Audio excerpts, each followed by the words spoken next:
so grateful to have been called in this, and I want to congratulate my honourable friend for this important debate, because there's no doubt that ATOS work capability assessments are not working. And when campaign groups have adopted the slogan, ATOS kills for profit, something is deeply, deeply, deeply wrong. Any organisation that's proved wrong on 40% of its decisions is failing. And it certainly came as a real surprise to all of us when ATOS were given the contract for PIP. And of course, we want to help disabled people who are able to into work. But removing benefit from those who cannot work is heartless, it's cruel, and it's just plain wrong. Assessment should take notice of medical reports, whether from GPs or from specialists. They should take notice of prognosis and treatment programmes, and must take better account of fluctuating conditions and mental health issues. And I want to add 2 questions to the Minister. How many people have died between being rejected for ESA and their appeal? And how many people have actually committed suicide? Because, and with time being short, I just want to give a couple of examples.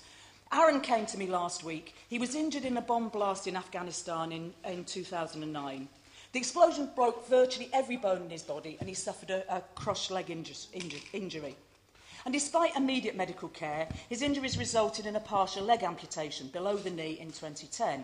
And he's had a number of other surgical procedures. He originally received DLA, but after his army discharge, his benefit was stopped.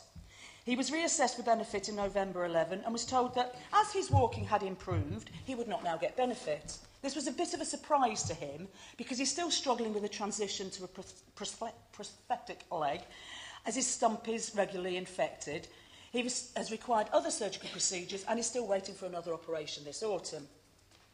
There's a second question that relates to Aaron. Not only has he been failed by the DWP, but what about the Prime Minister's assurances earlier in the summer, where he guaranteed welfare support for ex-servicemen and women injured in military conflict? I was also visited by the mother of somebody that I'll call Tony. Tony lives alone and is struggling to have as normal a life as possible, despite the world appearing to be very difficult for him.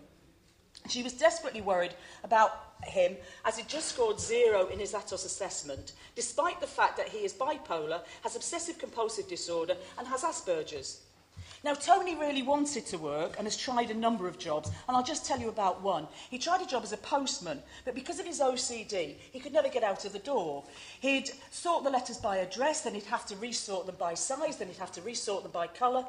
And although he was supported by a number of employers, he actually found unable to work, and at the end, he actually had a breakdown and ended up in hospital.